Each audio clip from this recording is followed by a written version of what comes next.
मैं सतना जिला से आई हूँ। मेरा आज 5वां दिन हो गया यहाँ, और ये 4 दिन मैंने पानी खाना सब कुछ बंद कर रखा था, और यहाँ आई हूँ 5वें दिन। आज सुबह सुबह मैं जिस दिन आई हूँ तो आपके शिष्य लोगों से कही कि मुझे महाराज जी के हाथ से पानी पीना है, और मैं महाराज जी के लिए ये प्रण रखी हूँ। मैं आप सभी चैनल को सब्सक्राइब कर लीजिएगा। जो भी यूट्यूब पर देख रहे हैं चैनल को सब्सक्राइब कर लीजिए और शेयर कीजिएगा। राधे राधे दोस्तों, स्वागत है आपका हमारे YouTube channel reaction by Usha में। बात करेंगे हमारी ऐसी महिला की जो कि पंडाल में आती है और कहती है गुरुजी मैं 5 दिन पहले से प्यासी हूँ। जब मैं अपने घर से निकली मैंने प्रतिज्ञा की थी कि मैं वहाँ जाकर ही गुरुजी के हाथ से पानी पीऊंगी, लेकिन मैं सत्संग में आई आपसे कह नहीं सकी कि मुझे आपके हाथ से पानी पीना है। इसलिए रात में जब मैं सोई मैं बहुत प्यासी थी और हमारा गला सूख रहा था। तब हमें तबीयत जब खराब हुई तब हमें किसी ने आके पानी पिलाया और हमें दवा की भी जरूरत पड़ी। तो आइए दोस्तों देखते हैं कि इस विषय में गुरुजी उस महिला को क्या समझाते हैं। आज का वीडियो बहुत ही ज्ञानवर्धक होने वाला है और इंटरेस्ट भी, आप बीच में छोड़ के ना जाइएगा। बाकी की स्टोरी तो आपको पूरी कथा सुनने के बाद ही मिलेगी। और आइए देखते हैं आज का वीडियो। कि मैं महाराज जी के हाथ से ही पानी पीऊंगी, तो यहाँ किसी से बोले वो किसी को पानी पिलाएंगे नहीं, तो मैं बोली क्या भक्त है। ठीक है, पर आप ऐसी उल्टी सीधी बातें क्योंकि हमें पानी महाराज जी पे भाई व्यस्त रहते हैं, 1000 काम होते हैं। जानती हूँ आपको पानी हमें आप अपनी आपने मुझे आज पिलाया है। 3 बजे रात आपने उठा के मुझे पिलाया। मैं बहुत प्यासी थी और मैं कल बहुत रोई गिरधर गोपाल जी से कि आपने मुझे कहा सपनों में आकर कि आप ऐसा करेंगी। आप देखो हमें व्यस्तता थी तो हमें सपने में आना पड़ा आपके और पानी पिलाने के लिए। तो आपने 3 बजे रात आके मुझे बहुत सी कुछ बातें कही हैं। मैं आपसे कहना चाहती हूँ, मुझे ये भी कहा है, मैं बोली गिरधर गोपाल मैं आपकी सेवा में आई हूँ, तो मैं आपको सपना में बोली हूँ कि गुरुजी मैं आपकी सेवा में रहना चाहती हूँ यहाँ पे। तो मुझे आपने यही कहा है कि बेटा माता पिता से बढ़ के कोई सेवा नहीं होती, आप पहले अपने माता पिता की सेवा करिए, इसके बाद आपके लिए सदा ये गोपाल का दरवाजा खुला रहेगा। देखो हम सपने में भी बिल्कुल ठीक बात कहते हैं कि माँ बाप की सेवा करना चाहिए, सपने में भी गलत बात नहीं हो सकती जी। तो अब हम जाना चाहते हैं, सिर्फ हम आपको पहले से ही गुरु बनाए थे और यहाँ आकर भी बना लिए। अच्छा देखो बेटा, आप अपनी जगह बिल्कुल सही हैं और आपका संकल्प भी सही है, लेकिन ये होता है ना जैसे आपने अभी बताया, जैसे प्रश्नोत्तरी में कल आप बता देती कि गुरुजी हमें आपके यहाँ से पानी पीना है, आप पानी भी ले आती, मैं हाथ लगा देता। तो व्यस्तता बहुत होती है। मैं कहना चाहती थी पर मैं कह नहीं पाई हूँ। हम वहाँ बैठते हैं वहाँ भी आप बोल देते, लेकिन ऐसे प्रतिज्ञा नहीं करना चाहिए किसी को। भाई हम 1000 काम होते हैं, कभी होते हैं कभी नहीं हो, तब तक आप प्यास से तड़पने लग जाएं, ब्लड प्रेशर हाई लो हो जाए, कुछ हो जाए। मेरे को चक्कर भी आ गया था, मैं जिस दिन यहाँ आई मेरे चक्कर आ गया, तो एक यहाँ मैडम जो रहती है वहाँ लेके गई लिप से, वहाँ दवा भी दिलाई, पाउडर बीपी लो हो गई थी मेरी। इसलिए देखो ये सब गंदी प्रतिज्ञाएं हैं। नहीं, पानी गुरुजी के यहाँ, गुरुजी ना हो अब बाहर चले जाए तो 4 दिन के लिए तब तो सीताराम हो जाए। फिर भी देखिए आपके उसमें आपने भगवान है हमारे, आपने आके पिलाया, आपकी जगह हमारे गिरधर गोपाल आके पिलाया है। भगवान आपको सुखी रखें। और आप अपने शादी हो गई आपकी? जी मेरे शादी हो गया है, एक बच्चा है, यहाँ मैं लाई हूँ, और मेरे पति नहीं है, दूसरी शादी कर लिए हैं। अच्छा। तो मैं बचपन से शादी, मतलब 15-16 साल में शादी हो गई थी, जब से मैं आज तक भगवान की सेवा करती आ रही हूँ। अब अपने बच्चे को बिल्कुल ध्रुव प्रहलाद बना दो, सुनीति बनकर, और अच्छे संस्कार दे दो और आप अपना मन भगवान में लगाओ। गुरुजी मैं ये कहना चाहती हूँ कि मेरा बच्चा थोड़ा और बड़ा हो जाए, मैं आपके चरणों में रखना चाहती हूँ। बड़ा हो जाए, समझदार हो जाए, जब तक आपकी माँ को उसकी जरूरत से प्यार किया, आप अपना प्यार दो से, जब बड़ा हो जाए तो गौरी गोपाल गुरुकुल बनेगा, वहाँ भर्ती कर देंगे। जी मैं यहाँ रहना चाहती थी, अगर आपकी आज्ञा उतरा कि नहीं आज्ञा, तो जो आज्ञा देंगे मैं आपको सिद्धार्थ करके। आपके सास ससुर हैं? मेरे साथ ससुर सब परिवार है, जैसे आपने कहते हैं कि दांतों की जीभ जैसे रहती है बीच में दांतों के, इस तरह मैं भी रहती हूँ। तो अभी आप सेवा किसकी करेंगे, माता पिता की या सास ससुर की? मैं अपने माता पिता के घर में रहती हूँ, वहाँ तो मेरे को जलाने की बात कर दिए थे। अच्छा ठीक है, फिर आप जहाँ हैं वहीं स्वस्थ सुखी रहिए, सेवा करिए, और बच्चों को जब बन जाएगा गौरी गोपाल गुरुकुल तो बच्चों की सेवा होगी। राधे राधे। जय श्रीमन नारायण। जय श्रीमन नारायण। गुरुजी आपको क्यों लगता है कि हम लोग बंदरों से नहीं हुए हैं प्रजाति हमारी? अच्छा आपको क्यों लगता है? आपको गुरुजी? इसलिए लगता है बेटा क्योंकि हमारे पुराणों में लिखा हुआ है कि हम ऋषियों की संतान हैं। गुरुजी साइंस कहता है कि हम लोग होमोडाइन्स प्रजाति हैं। जब हमको इवोल्यूशन चाहिए, हम लोग को जब स्ट्रक्चर चेंज चाहिए हमारी बॉडी में, जब हम लोग को अपने हिसाब से चाहिए, जब हम लोग को चेंजेस चाहिए, तो बंदर जो बंदर आजकल बंदर बन के रह गए और हम लोग इंसान बन गए। पहले होमोडाइन्स प्रजाति थे जो कि ना गुरुजी बहुत ज्यादा संख्या में हो चुके थे, तो कई लोग है ना जमीन पे उतर आए और कई लोग अभी तक जो थे फॉरेस्ट में थे, जंगलों में। तो उन लोग को कोई भी जरूरत नहीं थी चेंजेस की, क्योंकि उनको अच्छे से खाना पीना मिल रहा था। और जो कई होमोडाइन्स थे जिनको खाने की कमी हो रही थी, वो लोग निकल पड़े जमीन की तरफ। तो जब वो जमीन की तरफ निकले तो उनके अंदर चेंजेस आने लगे, वो खेती करने लगे, तो धीमे धीमे उनका स्ट्रक्चर चेंज होने लगा। उन लोग की जो पूंछ थी वो भी कम होने लगी और वो इंसान के रूप में धीमे धीमे आने लगे और होमोडाइन्स प्रजाति से हम लोग इंसान बन गए। ऐसा साइंस मानता है। साइंस भी मान ही तो रहा है ना। साइंस भी कहता है कि होमोडाइन्स जो है वह धीरे धीरे बंदर से मनुष्य हो गया। कोई प्रूफ है साइंस के पास? ऐसे डीएनए स्ट्रक्चर्स और ये सब? हाँ, कोई प्रूफ नहीं है, वो बातें कर रहे हैं, उनके पास कोई लिखित में साक्ष्य नहीं है। गुरुजी रामायण में जो वानर सेना थी वो भी इंसानों की तरह थोड़ा था। बंदर सेना थी, लेकिन बंदर सेना में मनुष्य भी थे। राम उस जमाने के बंदर भी थे, पर बंदरों के बीच में ऐसा नहीं कि मनुष्य थे ही नहीं।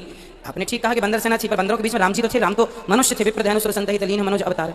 राम जी तो मनुष्य थे, तो मनुष्य थे तब ना बंदर साथ दिए। हाँ। तो मनुष्य तो बेटा ऋषियों की संतान है। साइंस ने कह दिया, साइंस की हर एक दलील होती है। देखो दलील तो किसी भी बात की दी जा सकती है। जैसे बद्रीनाथ केदारनाथ में एक पानी का गर्म कुंड है, जहाँ नेचुरल पानी गर्म आता है। वहाँ पूरे पहाड़ में बर्फ होती है, पर वहाँ नेचुरल गर्म पानी होता है। तो साइंस अपने ढंग से इसका जवाब देते हैं कि वहाँ कुछ तत्व हैं, कुछ पत्थर हैं, जिनसे टकराकर पानी उसका स्वभाव बदल जाता है, वो गर्म हो जाता है। माना कि, परंतु वहीं क्यों, और जगह क्यों नहीं? तो साइंस की दलील है, साइंस की अपनी दलील। साइंस कहता है आत्मा जैसा कुछ नहीं होता। साइंस कहता है कि एनर्जी है। हम कहते हैं आत्मा है। अब साइंस कहता है एनर्जी है, हम कहते हैं आत्मा है। साइंस के पास लिखित में प्रमाण नहीं है कि वो एनर्जी को सिद्ध कर सके, लेकिन हम लिखित में प्रमाण देते हैं कि हम आत्मा सिद्ध कर सकते हैं, क्योंकि हमारे वेद पुराण सबसे प्राचीन है। आप लिखा हुआ तो मानेंगे ना, तो लिखा ही सत्य मानना। कहने को तो डार्विन ने कह दिया कि हम बंदर की संतान है, तो कह देने से क्या है, आप कह दीजिए कुछ भी। अच्छा बताइए, साइंस भी साइंटिस्ट जो एक साइंटिस्ट जो शोध करता है उससे बड़ा साइंटिस्ट आकर के उसके सिद्धांत को नकार देता है। ऐसा होता है, बहुत सारी थ्योरी ऐसी हैं, बहुत सारी थ्योरी ऐसी हैं जिसको एक बड़े वैज्ञानिक ने नकार दिया, नहीं जी तुम गलत कह रहे हो, हाँ या ना। तो विज्ञान की बातें विज्ञान ही काट रहा है, उसकी थ्योरी को उसकी थ्योरी से ही काट रहा है, लेकिन हमारे वेद पुराण जैसा कह गए हैं उसे आज तक किसी ने नहीं काटा, इसलिए उनके बयान बदल रहे हैं, हमारे बयान नहीं बदलते, तो जो सत्य होता है वो नहीं बदलता। सो गुरुजी, हम लोग पहले बंदर थे, इसके बाद हम लोग ऋषि मुनियों से हुए कि ना, हम नेचुरल प्रकृति सबसे पहले हमारे यहाँ उस दिन का प्रमाण है जिस दिन से सृष्टि स्टार्ट हुई, सृष्टि का स्ट्रक्चर तैयार हुआ। सबसे पहले भगवान नारायण की नाभि से कमल उत्पन्न हुआ, फिर ब्रह्मा जी प्रकट हुए, ब्रह्मा जी से मनु और शत्रुपा हुए, मनु की संतान है हम, इसलिए हमें मनुष्य कहते हैं। मनु की 3 बेटियां आकुति, देवहूति, प्रसूति हुई, प्रियव्रत, उत्तानपाद, फिर इनके विवाह होते चले गए ब्रह्मा जी के अन्य पुत्रों से, और वो संतान उनकी अब जैसे कर्दम जी की संतान हुई, उनकी बेटियां हुई 9, वो 9 ऋषियों को ब्याही गई, जैसे अनुसुईया माँ विवाही गई अत्रि जी को, वशिष्ठ जी को विवाही गई अरुंधति माँ। तो वशिष्ठ गोत्र किसी का है, आप में से कितने लोग हैं जिनका गोत्र वशिष्ठ है? ये तो ये वशिष्ठ ऋषि की संतान है। मेरा गोत्र सांडिल्य है, मैं सांडिल्य ऋषि की संतान हूँ। आपका गोत्र क्या है? वत्स। वत्स, आप वत्स नाम के ऋषि हुए हैं, उनकी संतान है। हम भारतीयों के पास गोत्र है। क्यों गोत्र है? क्योंकि हम लिखित में चलते हैं। हमारे यहाँ देखिए आज 2022 चल रहा है, ठीक है, पर हम लोग सन को नहीं मानते, संवत को मानते हैं। तो हमारा संवत तो आज 70 पार कर गया और 2022 में दुनिया है। तो लोगों के पास प्रमाण नहीं है उनकी बातें सिद्ध करने के लिए। यहाँ तक कि साइंस के पास भी मोहनजोदड़ो हड़प्पा संस्कृति से प्राचीन कोई इतिहास नहीं है, वो सिद्ध किस आधार पर करेंगे किसी चीज को, है ना। और इंसान से इंसान ही होता है, बंदर से बंदर ही होता है ना। आप सोचें कि बबूल के पेड़ में कभी आम लग जाए, क्या पॉसिबल है? No. फिर बंदर से इंसान कैसे पॉसिबल हो सकता है? जो वनवासी में लोग थे जो बात कर सकते थे, तो वो लोग कहाँ गए?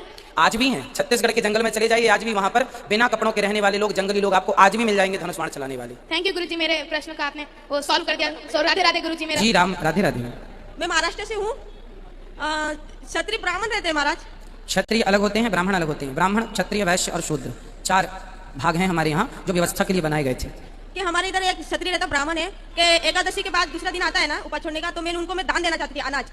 तो उन्होंने कहा मैं अनाज ही लेता हूँ, मैं दक्षिणा लेता हूँ, तो इसका क्या मतलब है महाराज जी? कोई बात नहीं, आजकल तो बहुत सबके घर में आते हैं, आटा दो तो नहीं लेते, चावल दो तो नहीं, तो बोले पैसे लूंगा। तो आजकल तो भिखारी भी एडवांस हो गए हैं। तो पैसे में और अनाज में कुछ क्या फर्क रहेगा महाराज जी? भाई अनाज सस्ता बिकेगा, माथापच्ची करनी पड़ेगी, पैसा तुरंत का तुरंत काम आ जाएगा, इसलिए उन्होंने कहा होगा। लेकिन हमारे दान देने से भाव ये होना चाहिए कि जो हमारे पास है वो आपको ग्रहण करना चाहिए, और आपके भाव से जो सामने वाला ले ले वही सबसे योग्य है दान लेने के, वरना ये लोग दान लेने के योग्य नहीं है। अपनी डिमांड नहीं जी, हमें आप 10 रुपए दें तो बोलते नहीं हमें 50 रुपए दो। तो भीख मांगने का अर्थ ये नहीं है कि आप सामने वाले से डिमांड करें, श्रद्धा से जो मिल गया वो स्वीकार कर लेना भिक्षा है। दूसरा प्रश्न महाराज जी, मेरे माता पिता, मैंने आप भी 2-4 दिन पहले आपसे गुरु मंत्र लिया।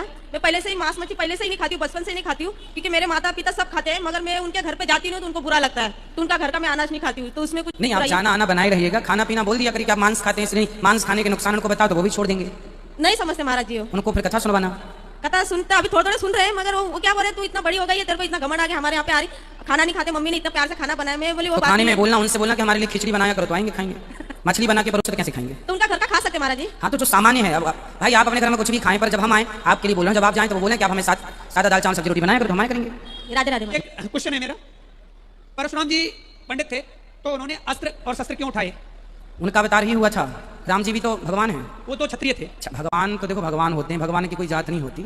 राम जी और परशुराम जी भगवान 24 अवतारों में इनके नाम हैं। ये इनको जात से ना बांधा जाए, भगवान की कोई जात नहीं होती। परशुराम जी ब्राह्मण है, ये सत्य है। उन्होंने देखा कि अत्याचार हो रहा है, क्षत्रिय अत्याचार कर रहे हैं। जब क्षत्रिय अत्याचार करने लग जाए, क्षत्रिय ना समझे, भाई यदि क्षत्रिय समझता तो ब्राह्मण समझाता कि भाई आप गलत कर रहे हैं, नहीं समझा तो मजबूरी में फिर उनको सहस्त्रार्जुन के लिए अर्थ उठाना पड़ा।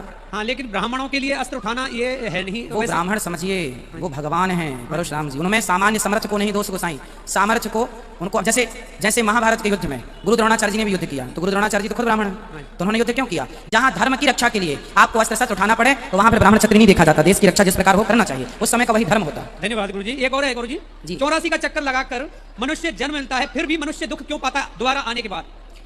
इसलिए पाता है दुख क्योंकि वो सुख की कामना करता है। नहीं, अगर उसकी सुख की कामना भी नहीं है, क्योंकि वो तो दुख में ही जीता। अगर जो भी उसको संसार में, जो संत जिनका मन भगवान में लग चुका है, जिनको संसार की कोई चाहत नहीं है, उनसे आप पूछिए कि वो दुखी हैं कि सुखी हैं। दुखी हम सांसारिक लोग होते हैं, संत लोग दुखी नहीं होते, क्योंकि दुख तब तक ही होगा, आप भी प्रैक्टिकल कर लेना, जब तक आपके अंदर सुख की इच्छा होगी तब तक दुख होगा। इसलिए गुरुदेव प्रणाम जी। छत्तीसगढ़ से हूँ मैं। भिलाई स्टील प्लांट दुर्ग जिला, आप सुने हुए हैं, सादर प्रणाम करता हूं मैं। गुड्डे, पहले कथा भागवत नहीं होती थी और आज कथा भागवत मंदिर भी ज़्यादा है, लेकिन पाप बहुत ज़्यादा हो रहा है।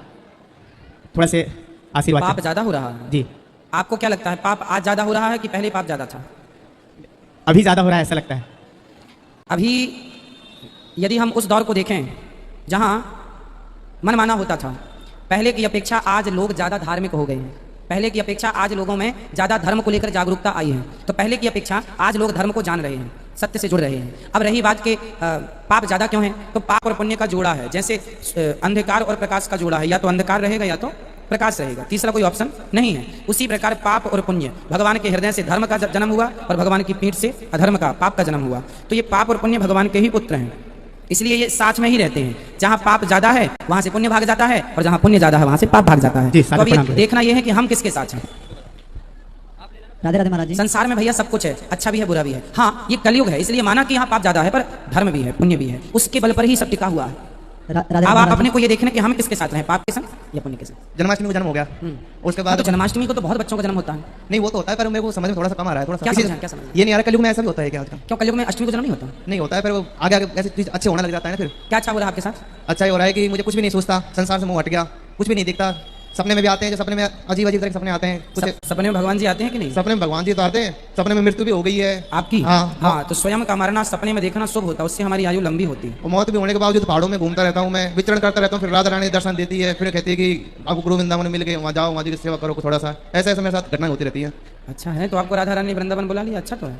तो सारी मृत्यु सपने में होती है। हाँ, सपने में खुद की मृत्यु देखना, इससे उम्र बढ़ती है। सपने में किसी की भी मृत्यु, जैसे मैं मृत्यु देखूं कि किसी की मृत्यु होगी मेरे जान परिचित वाले की, उससे उसकी उम्र ही बढ़ती है। जो अनिष्ट होता है वो टल जाता है। तो सपने में मृत्यु का देखना अच्छा होता है, सपने में पानी का देखना बहुत अच्छा होता है। तो ये कुछ चीज़ें सपना संकेत देता है, जो आने वाला समय है वो आपके साथ अच्छा है या बुरा है। कुछ अच्छे संकेत होते हैं, कुछ बुरे संकेत होते हैं। एक प्रश्न हो रहा है सर, मुझे यहाँ कुछ भी अच्छा नहीं लगता। मुझे मोक्ष की इच्छा होती है जाने की। मोक्ष किसे कहते हैं बताओ? मोक्ष ये है कि मेरे को संसार से कोई मतलब नहीं है, सिर्फ भगवान धाम, भगवान पूजा करना और धाम में जाने की इच्छा होती है। मोक्ष का अर्थ है सबसे मन हटा करके भगवान में मन लगाना और अपना कर्म करते रहना, कर्म नहीं छोड़ना, कर्मण्यवाधिकार। ठीक है, यही मोक्ष है। अकर्मण्य होकर बैठना जाना। पत्नी है आपकी? पत्नी है ना। है। हाँ। तो बच्चे हैं? एक बच्चा है। हाँ, तो अभी जिम्मेदारियां पूरी करो। अकर्मण्य ना हो जाना, भगवान की भक्ति करना अच्छी बात है, पर भक्ति के नाम पर कुछ लोग अकर्मण्य हो जाते हैं। कुछ नहीं, हम तो भगवान में, हम मोक्ष चाहते हैं। मोक्ष भी ऐसे नहीं कि हाथ में हाथ रख के बैठ जाओ मोक्ष मिल जाएगा। कर्म करते हुए मन भगवान में लगाए रखो, इसी से जीव मात्र का कल्याण है। बैठना नहीं है हिम्मत हार के कि नहीं जी मैं तो कुछ नहीं करूंगा।